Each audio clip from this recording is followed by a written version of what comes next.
Like what? The third time you doing the chat with NB. Yes, it is. Wow, you have actually broke records. You are the only, I would say, only participant and only person that dared to be in the chat with NB stage that did it 3 times. How are you doing? How you feeling? I'm doing pretty good, you know. Maintaining, you know what I'm saying? So what you got going on? Well, I have some new music coming out. Oh, wow. I've been off the scene for a minute, like as far as new content, you know, and it's time, you know.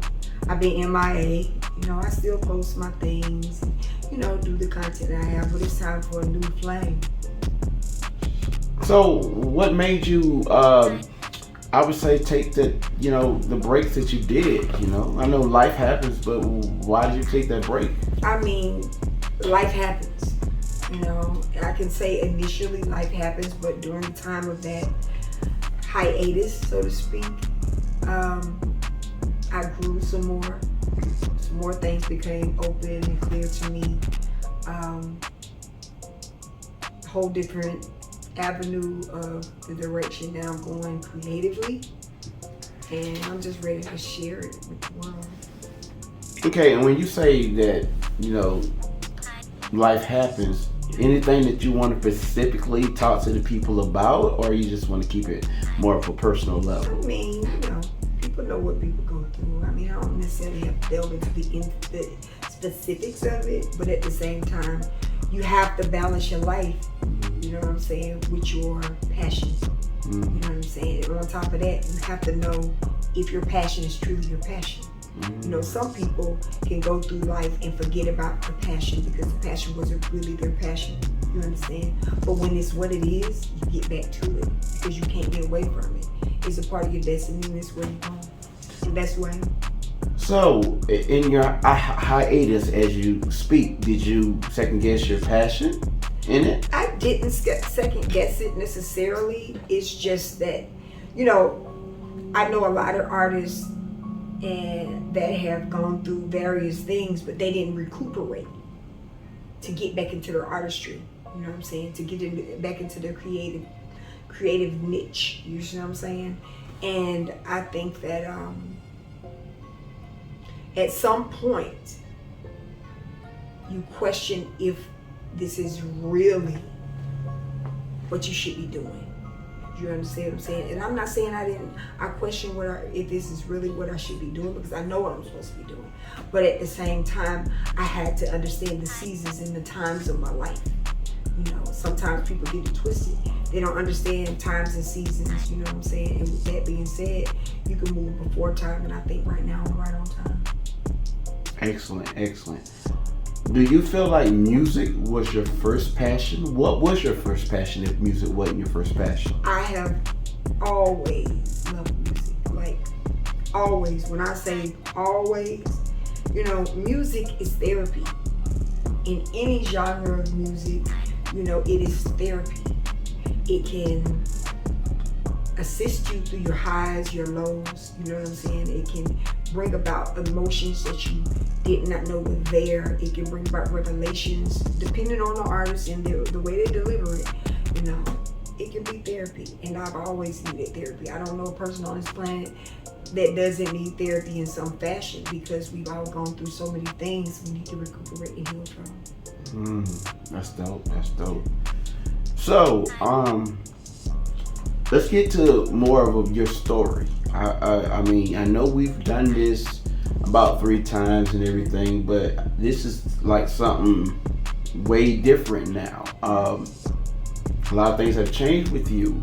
So talk about your upbringing and what got you into music.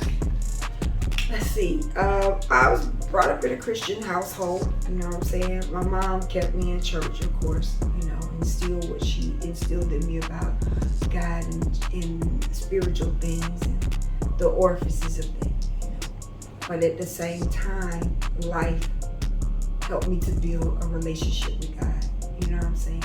You know, I love my mom and my grandma and all my family that have, you know, that are Christians, and this is no disrespect to them, but they taught me the orifices and the movements of Christianity. And I'm not saying they weren't Christians, but having a relationship was different, and that came from experiences, that came from everything that I had to encounter. One thing I come to learn is that everybody is accountable for their own anointing. Everybody's accountable for their own path and their own journey. You know, Okay. We may have people that infiltrate that journey. We may have people that affect the dynamics of that journey and the momentum of it. But ultimately, I have to hold accountability for my part in allowing them to have that authority and that power over my life. So, in my Christian upbringing, it brought about a relationship with God that I come to cherish and put first and foremost in my life, you know. So everything that I express is about what He's done to strengthen me, to heal me, to deliver me, and I love it. That's dope. Moving forward, you know, you got, you know, siblings? I do. I actually am the youngest of 5. I am the baby girl. Yeah, I've said it. I'm the baby girl. Yes, at my age, I still say I'm a baby girl. Gotcha. You look great. You look amazing. Thank you so much. know. I appreciate that. I'm humble. So you're the youngest of how many? I have 4 siblings, 2 brothers and 2 sisters. Do they all do music? No. Because what I've heard, based on what I've heard and researched, you have a lineage of stuff. We'll get to that in a minute. But let's be real clear. Do none of your brothers and sisters do what you do? They don't, but I'm going to say this, that, you know, growing up in a household of 5, my mom definitely had a choir of kids. Her kids was a choir. It was a whole choir. Now, I was the youngest. And the only thing my mom would let me say was, walk out. I couldn't sing in the choir song. It was lit, and you just say walk out. That's all I want you to do is say walk out. Okay, yes ma'am, mama. That's what I'm gonna say. But when it comes to my family, my dad's side of the family, they don't do music per se, but I'm gonna tell you, their voices, the Benson sisters, oh my God, their voices. Shout out to the Benson sisters. Yeah, they on that Clark Pace sister type stuff. Right. You know what I'm saying? They was stupid with it. My mom and her sisters used to sing, you know.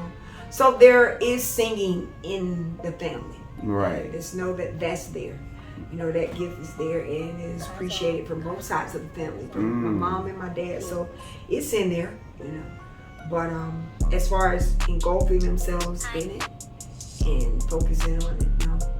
Speaking of family, you know, and who raised you to be, you know, royalty music and the talented that you are, talk to me a little bit about your dad and how the structure was with him.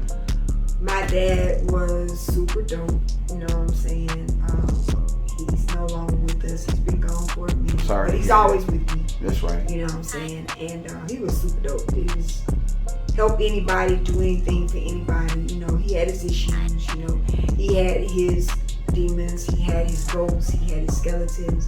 But my relationship with him was special. You know, he taught me a lot of things, you know. He taught me how to bleed brakes. Oh yeah. Change oil. That's what's he taught up. me how to do. He taught me how to fish. You know, I used to go fishing with my dad. We had our own garden. We literally grew our own vegetables in the back of our yard. You know, he also we had a bait farm, and that sounds disgusting, but I was a tomboy. I was gonna bring that up. I did some research on you, and you were like climbing trees and all that stuff. If you want to go into that as well as talk about that. I followed my brother. He was the closest thing to me, and whatever he said, let's go do, was what I did, and I wanted to keep up with him because I looked up to my big brother. And I heard y'all got in a lot of trouble. 97% of my whoopings, I said whoopings, came because Pete said. Shout out to Pete, man. You got a lot of whippings, but I guess those whippings turn into, you know what I'm saying, real life great things for your sister. 3% I'll take ownership of on my own. But yeah, you know, I followed him around a lot. You know, He's my big brother. I looked up to him, and to be honest with you, when it comes to doing music, I'm gonna say he was the guy, because we was just kids and we used to vibe a lot. I remember we used to live in Dayton, Ohio, and we used to sing and make up stuff and just all kinds of different things. And I remember one time we were on the back side of our house, and we didn't really know a lot of people's songs. We knew songs, we didn't really know a lot of people's songs. And he could play the drums. He turned the tin cans with some sticks into some drums, and I probably wasn't doing a good job singing because I was really little, but at the same time, we used to be out there singing. Yeah, I was a man loves a woman. Yeah, I was jamming. Yeah, I was jamming. And we would hear the old people in the garage saying, y'all better sing that song. Now, we little old bitty kid, what we know about when a man loves a woman? But that's what we used to do, and we used to do stuff like make up songs off the fly, and just, that's what him and I did. You know, he was my best friend, you know, in our younger times. You know, we older now, so life is what life it is. And we also used to be dance partners. Let's go into that. What, I mean, did y'all do like b-boy battles or whatever? Okay, so when we were little, like 5, 6, 7, my mom and dad used to always have things going on at our house. In some type of way, him and I was Michael and Janet Jackson. We wasn't Michael and Janet Jackson, but we was Michael and Janet Jackson. In y'all mind? In our mind. In my mind. That's right. Control. You got a little Janet going on. What the hell? Shout out to the Red Flames. Thank you. I appreciate it. It's dope. It's custom. Yeah. Yeah. Myself. Yeah. Yes, that was by Yaya. I heard about Yaya. That was by Yaya. Yeah, I plethora of abilities. Thank God.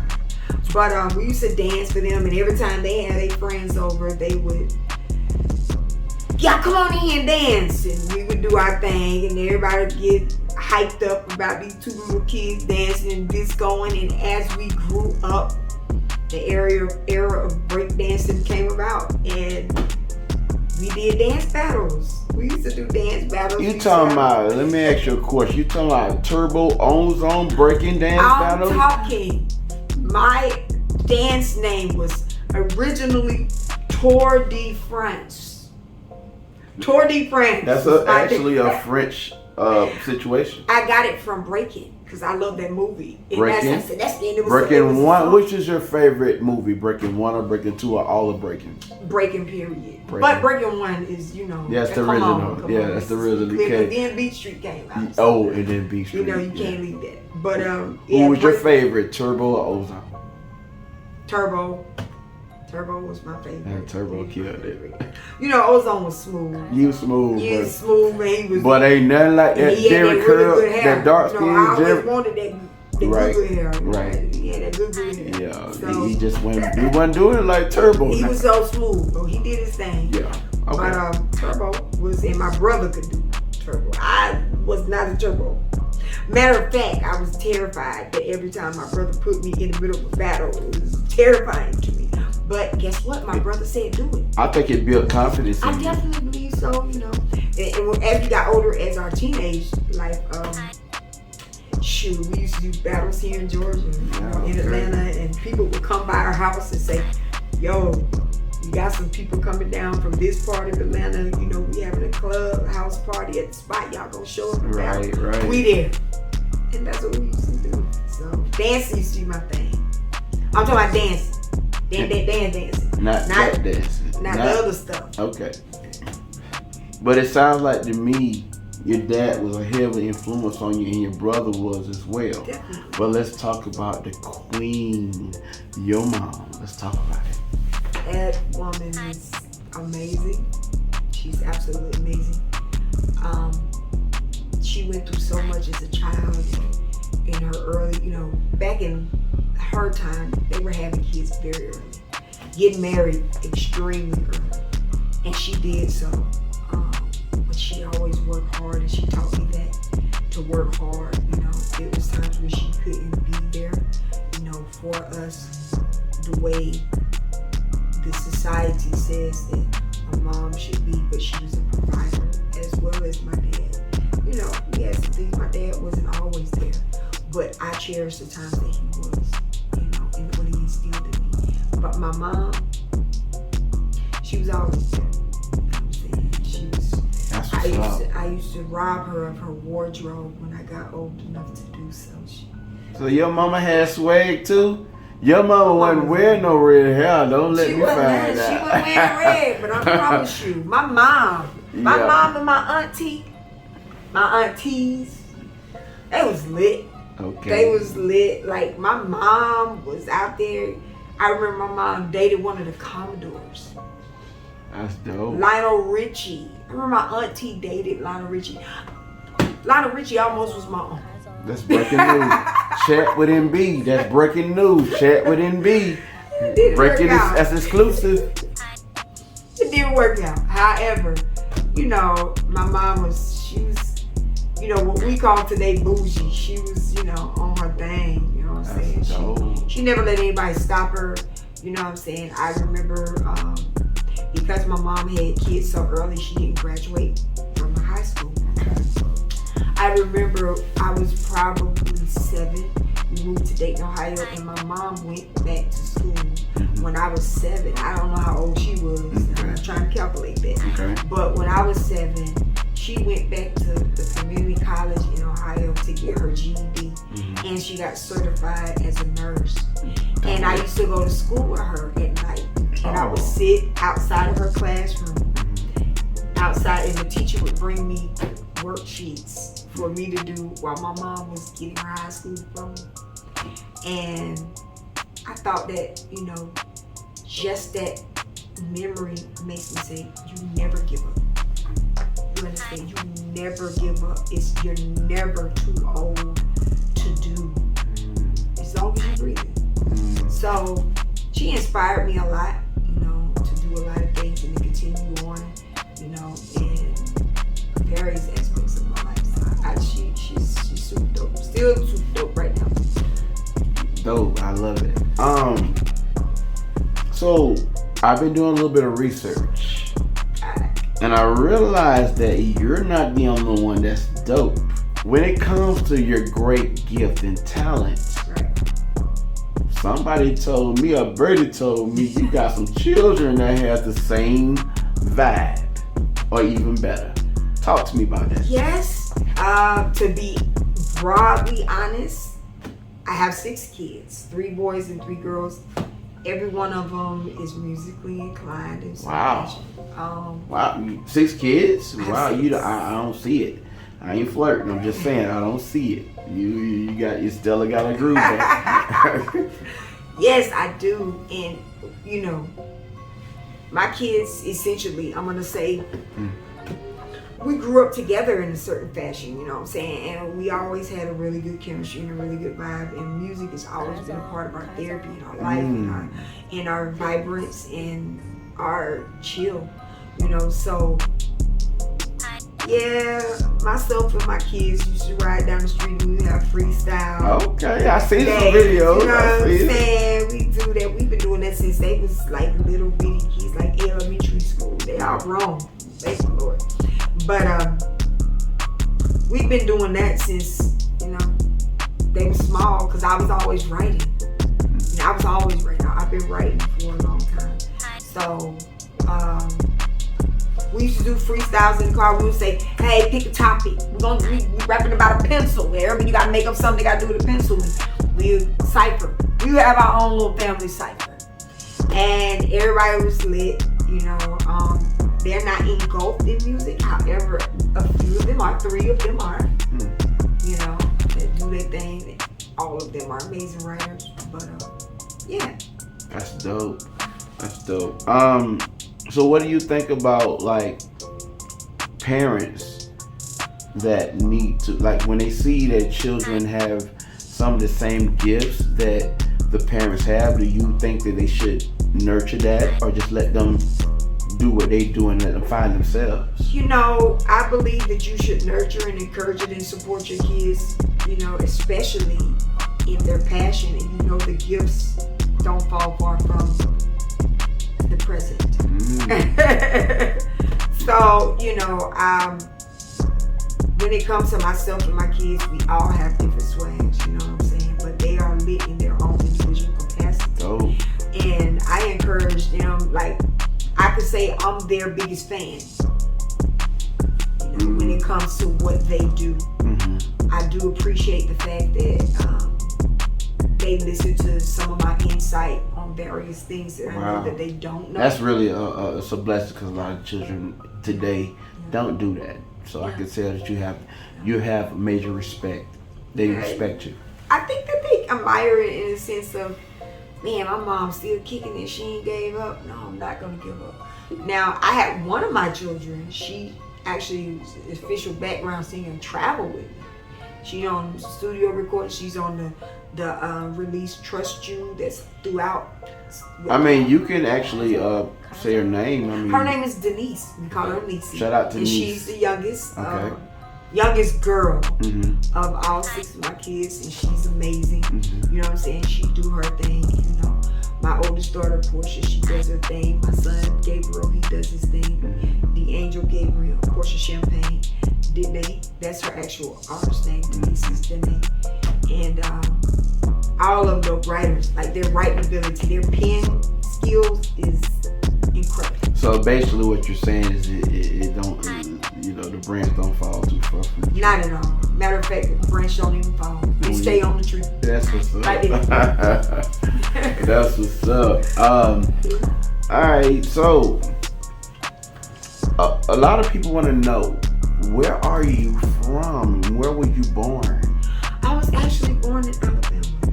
I was an Alabama girl, Dixie chick, I guess you want to say that. But we left there when I was 7, you know, and we relocated to Dayton, Ohio, you know, and we were there for approximately about 8 years. I think we moved back to Alabama for maybe a year or so. My mom, she do her thing, and eventually we landed in the ATL. ATL, okay. What part? To be honest, the outskirts of the ATL, out in like Gwinnett County, okay, the suburb. My mom's real funny at it. Like, sound like a bougie. She moves. All right. She a little bougie. All right. You know, but it's cool. You know, she definitely was protective of me. Yeah. You know, and she wanted me to be in a better environment, better school. So therefore, she made the sacrifice to move to a more suburban area with better schools to give me a different level of opportunity, because I was also athletic. You know, I was in the band. Let's talk about the athletic situations. Who were you in high school? Oh my God. Because I was a tomboy following my brother, I had to learn how to ball, because my brother balled. My brother won slam dunk contests and all that stuff, you know. And I was always trying to be like my brother, so I balled. You know what I'm saying? I played basketball. I ran track, softball. You know, various things like that. You know, I loved it. It kept me focused. You know what I'm saying? I really, as long as I was engulfed in that, I wasn't engulfed in things that would get me off track or sidetrack. Yeah, so because I was always trying to prepare to do better than I did the last time. So I didn't really play with girls. I didn't really play, other than being on an organized sport such as school. I really didn't play outside of that, like at the park, in the neighborhood. I played with guys, you know, because, you know, a female playing with guys, they don't have, real talk, let's be clear. They don't have mercy on us because we're a girl. So for me to be in that midst of guys playing ball, it made me level up. So then when I got on the court with the girls, they couldn't handle the aggression. It's too much for them. So let me ask you, why was basketball not the thing that you want to do, and why was music so strong in your life? I love music, period. But at the same time, I did want to do basketball. You know, life as a child, as a teenager, as a youth who is in a position to not specifically decide your living destiny. You just have to roll with what's presented to you. Unfortunately, our household went through some things, and it caused me to move, and it presented an ineligibility opportunity for me not to be able to play 1 year. You know, and at that when that happened, I was devastated. Literally, I fell off school wise. I started playing hooky, and here we go. What they say about an idle mind's devil playground. So, with that being said, I made different decisions that I would have made if I was able to be focused in the things that kept me. You know. That's dope. All right, so the reason why we're here is we're talking about this new launch of this particular song that I've been hearing, and from word, and you've been corresponding a little bit back and forth about this new single. Is called what? Bye Yaya. Talk to the people about this. Bye Yaya is the new track that's about to drop from Royalty Music, and it's about to drop ASAP. Like, you're about to hear it like any given moment. Real time. Explain to me about the concept of Bye Yaya. Okay, so the concept of Bye Yaya initially came from a beat that I received from a producer in New Zealand. Shout out to Kaza Beats, you stupid. Thank you so much for the beat. I heard the beat out of a plethora of beats that I received due to my promotion company that promotes me, NB Promotions. Shout out to NB Promotions. Yes. And so with that connect, this beat came across my email. I heard it within seconds. I was like, yo, this is stupid. And as a matter of fact, the entry part of the song was truly written back in the 90s. So you brought back something that you already had previously wrote and added a little flavor to the intro. Wow. It was brought back from the 90s. That is dope. It was brought back from the 90s from a song that I wrote that was inspired by Tupac Shakur. R.I.P. to Tupac. Yeah, R.I.P. R.I.P. to DMX, R.I.P. to Black Rob, R.I.P. to, man, it's just so many. It's just so many. Mo3, etc. And Humpty Hump. Oh my God, yeah, just heard it. So with that being said, I've heard a lot of your music, and you kind of put me, I don't know where to put you at. So what is the category of this Yaya song? And that's a two-part question. And what do you want the fans to get out of your music? Okay, so I'm gonna say, first of all, it's just music. It's just really good, dope music. That's absolutely beats. Hotter than my hair. It's hot, I'm telling you. And this hair hot. I'm just gonna say this guy. And it's lit. And it's up and it's stuck. It's up and it's stuck. So I'm gonna say this. If you put this in a category, Bye Yaya will fall under hip hop. Oh wow. Yes, it will fall under the main category of Bye Yaya. Okay. Will fall under hip hop. Mm-hmm. It will be my first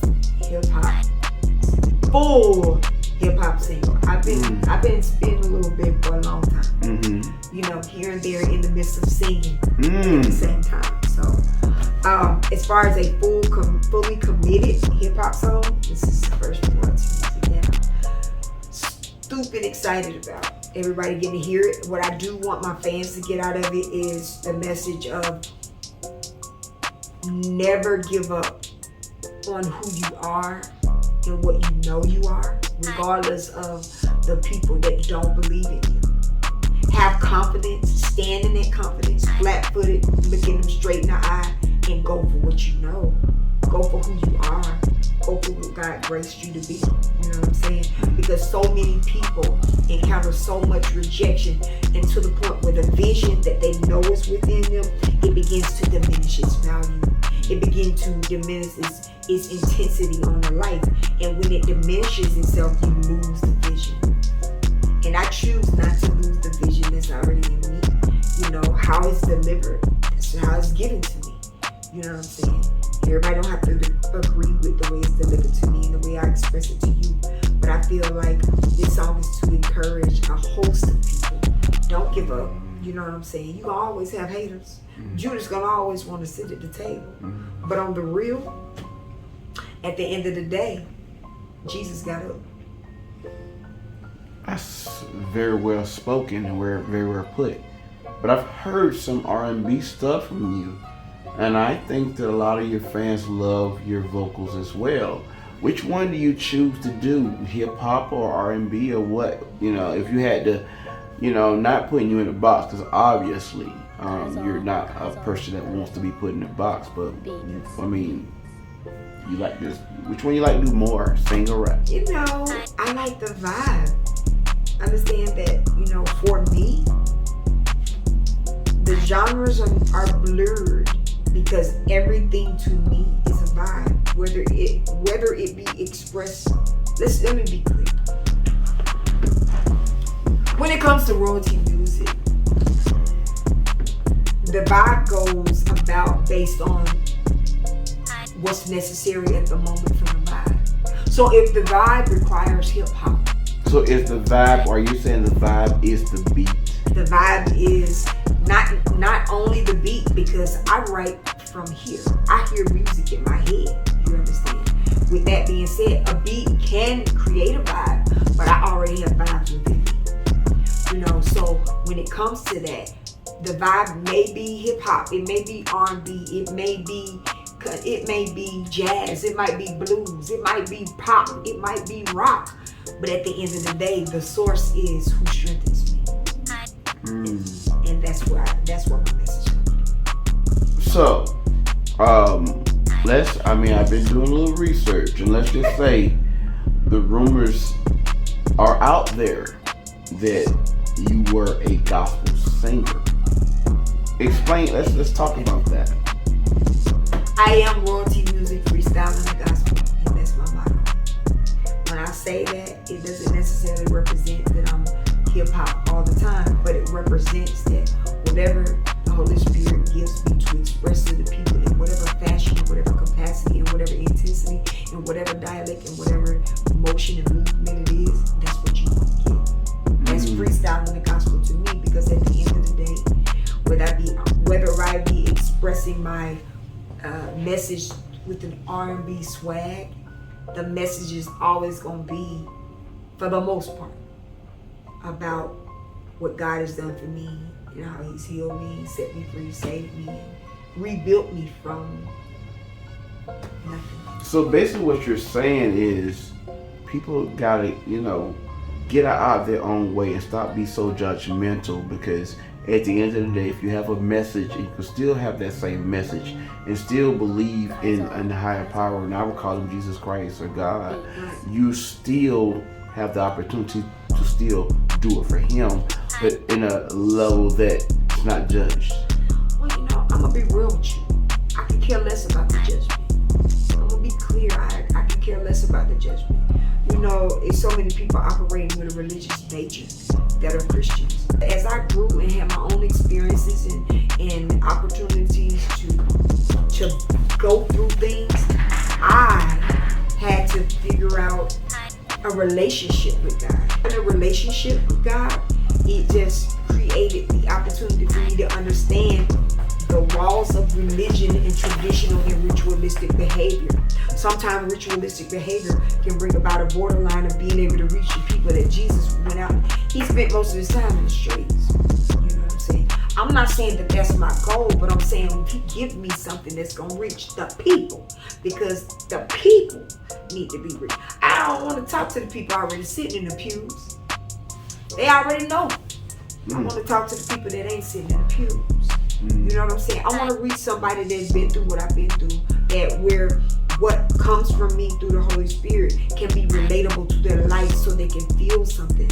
You know what I'm saying? So that there's a message within what's said to help them in some fashion, whether it be encouragement, whether it be strength, whether it be peace, whether it be joy, whether it be understanding you are bigger than the picture, that frame that they put you in. All right. So we gonna get towards, we gonna wrap this thing up. But I do gotta ask you this question because you are so dope in the rap and the R&B vocalist level. I need for you to give me your top 5 MCs of all time. Oh, real talk? Top 5 in any order. Oh my God. You put me on the spot like that? Okay. Oh, wow. Your top 5. Royalty Music's top 5. Not the consensus. Your top 5. Your opinion. You only got 5. I only have 5. This is definitely... I'm about to throw some people completely off their rocker. But, I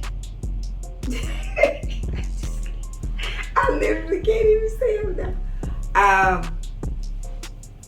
I grew up listening as royalty, you know what I'm saying?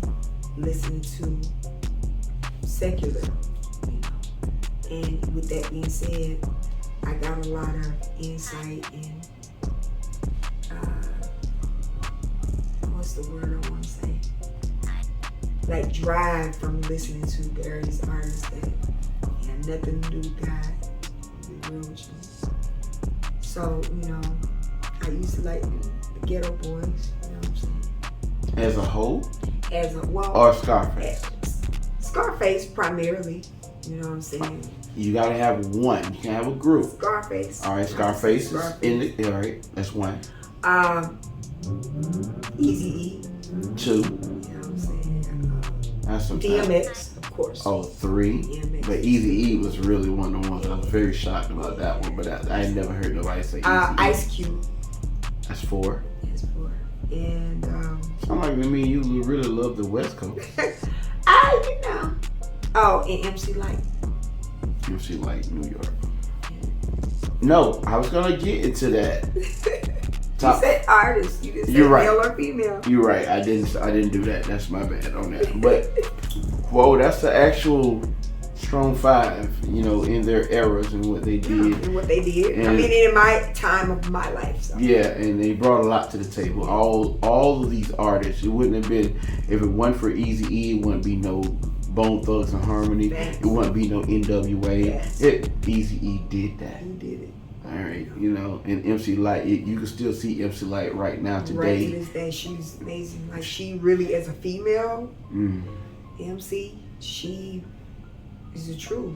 You know what I'm saying? Man. Like her delivery, her execution, her excellence. And she's always been classy. And she's always been top class, yo. Like I just want to rap like. Yo, like that's MC Lyte. All right, so you know, shout out to all you. I mean, you got a respectable top 5, and now, as a vocalist, and this is gonna be the part that where a lot of people's not gonna be happy with what you say. You know why? Because you're a vocalist. There's a lot of vocalists out here. It's a lot of vocalists. Who is your top 5? I'm talking about singers in your mind. I ain't talking about no album sales or nothing. I'm talking about straight vocals, and it could be even gospel. Off rip, the top 2, Kim Burrell and Jasmine Sullivan. Off the top? Off the top. You ain't even gotta think about it. I don't have to think about it. Kim Burrell, Jasmine Sullivan. I mean, you got my vote. Come on, complain. You got my vote. You got my vote. Stupid, people don't. The young people, young women, young men need to do their Googles on Kim Burrell. I mean, who can deny Whitney Houston? You know. Oh, that's 3rd. No one can deny Whitney. You can't deny the legendary voice. She's the I voice. release children our future. She's the voice. they call the voice. Yes, her. she definitely was very influential in music. And I want to take some time to talk about these three because this is really your first love. I think rapping might have just got picked up from you just based off my, assessment. But singing was really what you really love to do. I used to sing quietly and privately. I kind of got bamboozled into singing publicly. Okay. I do want to focus on those three singers. You said Kim Burrell. Why? Yes. What does Kim Burrell vocals do for you? Oh my God, I get chills just listening to her riffs and her delivery is so emotional. I find myself engulfed in the dynamics of how she moves. She moves so differently. Her sound is so separate. You can hear Kim Burrell out of 100, 200, 300, and you will always know her voice. That's Kim Burrell. She is amazing, and I used to use Kim Burrell to warm up my vocals. Right. And challenge yourself. And challenge myself because she's a challenge. She's definitely a challenge, and I'm gonna say this that when I think of how I like to be free, she represents freedom and vocal abilities to me. And that's amazing. All right, let's speak on Jasmine Sullivan. Miss Jasmine, shout out to Jasmine Sullivan, new album just dropped. Yes. It's dope. It's dope. All right. Yeah. Explain to me about when you hear Jasmine, what's her that voice? Like her voice is so okay. Let me break it down. Like my voice chat with MB. Even when I just talk. I'm always saying your voice so raspy. I used to get that like it was a bad thing. Mm-hmm. And when I sing it's raspy and it's raspy. And her voice is raspy and clear. And she's stupid with the way that she just executes flawlessly. Not only does she execute flawlessly, her stories touch me. From listening to her first CD, I used to play that thing. I also heard Kim Burrell and Jasmine are the two that I use for vocal warm-ups, period. And who was that third one? Who was that? I said Whitney Houston, definitely. All right, and what did Whitney in her path, and rest in peace to Whitney, we didn't say that. Definitely. R.I.P. to Whitney Houston, one of the greatest vocalists of all time. Absolutely. She was so smooth, She was like, to me, a real dope lullaby. You know what I'm saying? Because when I heard Greatest Love of All, I was a kid and I thought I was the children of the future. She made me believe that. Oh, wow, that's dope. Like she said it and the way she delivered it, and I used to want to sing that song all the time. She's always had amazing. She always delivered flawlessly to the point where it's almost it perfect. was so hard for people to mimic what she gave. A lot of people tried. They tried, some came close, but there was just something different and special about it. That's why she was the voice. So, all right, you got two more? I got two more. Oh God, I'm gonna be hard real with you. It's not many of them out there. But there is a few. And I got one in my head, but this is royalty music. Who else has voices? I've had this conversation, and I don't know why I can't think of people I'm talking about. Let me know if you want me to throw you some out there. Kelly Price. Oh God, Kelly Price was Betty Wright. That she was the new updated version of Betty Wright in her knees. That's just me just throwing out that to you, but yeah, she was very powerful. She had a very powerful voice. You know what I'm saying? And I heard Brandy. Brandy's still out here. Oh God, I'm having brain seizures. Brandy's still out here. Monica's still out Brandy, there. like. Yeah, Brandy's effort. Well, definitely. It's not about my thoughts. No, it's not. But I believe that my brain shut down and seized for a couple of seconds because there are, but most of the artists that have touched me and inspired me on an intimate level are these people, you know. Those three. Yeah, those three. Okay, those are the go-tos of Those anything. are the go-to. If I feel like I'm falling behind and I need to catch myself up, I'll go put on one of those three. You know, I really put on the two. I'm finna hit you with another one. Lauryn Hill. Oh, yeah. It wouldn't have been It can't be fine. It wouldn't have been no That's Jasmine unfair. Sullivan without Lauryn Hill.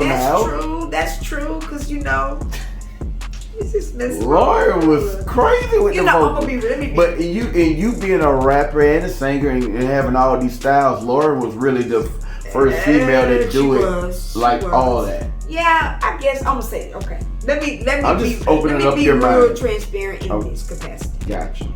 Chat with NB. I fought for a long time to find my own voice.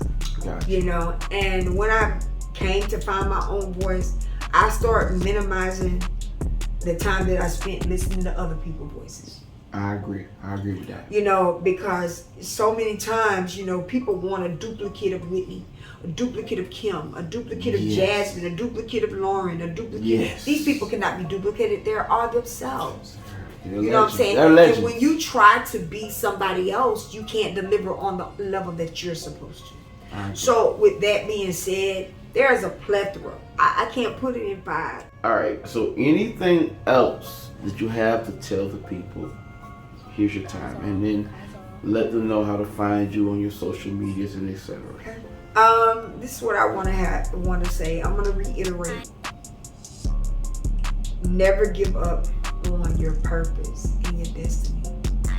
If you find yourself losing hope in your abilities and who you are, connect with somebody, connect with a place, connect with a thing that reignites the vision that was placed in you even before you was founded, so that you know not to give up, because if it was done for the next one person, it could be done for you. And with that being said, don't let nobody tell you you can't. It shouldn't even be in the category of verbiage. You know, just know that if you continue to put one step in front of the other, eventually you'll reach your destiny. And you'll be telling all the haters, demotivators, bye, yeah. Yes, I said a minute, I'm about now in it. Can't change the plan he got for me, he said from the beginning. And I will not get in it, his gifts in me he blended. My haters be so mad at me, they ask me why I'm grinning. I said bye, yeah.